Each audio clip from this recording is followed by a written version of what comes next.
आज सोचा थोड़ा और याद कर लेते हैं अपने उस घर को जहाँ हमें अपनेपन का एहसास होता हो। पहले कितना गुस्सा आता था ना, जब सुबह 6 बजे बस वाले भैया का कॉल आता था। मानो हमारी नींद खराब करना उनका डेली का काम हो गया था। जहाँ चैन से नाश्ता तक करना हमें नसीब नहीं होता था। फिर भागे भागे हम लोग बस स्टॉप तक पहुँचते थे। वहाँ जाकर पता चलता था कि भैया 10 मिनट से हमारा वेट कर रहे थे। कुछ भी कहो, वो दिन थे तो बड़े मज़ेदार, जहाँ हम सब मिलकर मचाते थे हाहाकार। हिंदी क्लास, ये क्लास तो फुल मज़े में निकालते थे हम, क्योंकि हिंदी पढ़ना तो अच्छे से जानते थे हम। सोचा करते थे कि कौन पढ़े ये पूर्ण विराम और अल्प विराम, जब आना ही नहीं है ये हिंदी सब्जेक्ट आगे हमारे काम।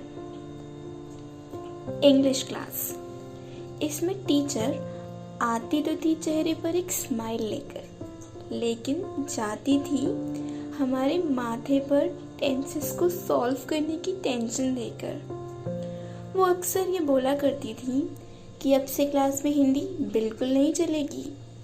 उनकी बातें सुनकर हमें हंसी आने लगती थी, क्योंकि मैडम जी गो इजी, सब वाईफाई हम 3G।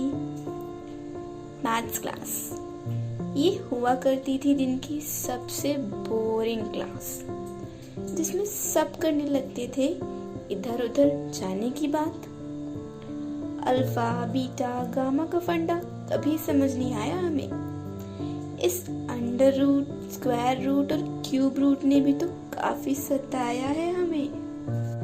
मैथ्स पीरियड की घंटी बजते ही एक ही गाना चलता था सबके मन में, नायक नहीं खलनायक हूँ मैं, जुल्मी बड़ा दुखदायक हूँ मैं। सोशल साइंस क्लास, कुछ लोगों को हिस्ट्री पसंद थी तो औरों को ज्योग्राफी, और कुछ तो सोचा करते थे कि यार किसने इन्वेंट की है ये पॉलिटी, मिल जाए मुझे बस वो एक बार, फिर बदलते हैं उसकी destiny.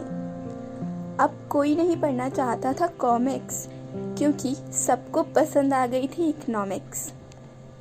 Science class, periodic table को मन लगाकर याद किया करते थे, बस किसी तरह फिजिक्स में पास हो जाएं, यही फरियाद किया करते थे।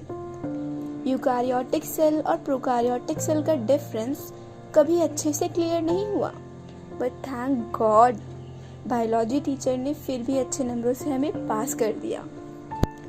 म्यूजिक क्लास, इस क्लास में एंटर होने से पहले हमें जूते उतारने होते थे, क्योंकि किसी भी समय हमारे चेयरमैन सर राउंड पर जो आने वाले होते थे। वहाँ एक एक करके हमें अपनी सिंगिंग स्किल्स दिखानी होती थी, भले ही हमें सरगम, ताल और कॉर्ड्स की कोई नॉलेज नहीं होती थी। पीटी पीरियड, इस पीरियड का तो पूरे हफ्ते इंतज़ार रहता था सबको, जिसके लिए सुबह से ही मनाने लगते थे हम टीचर्स को।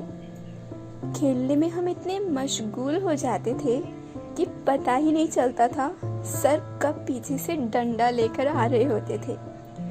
गुस्सा तब आता था जब टीचर्स पूछती थी कि कौन कौन खेलने में इंटरेस्टेड है। सिर्फ गिने चुने लोग हैंड रेज करते थे और बाकी सब बातें करने में ही व्यस्त रहते थे।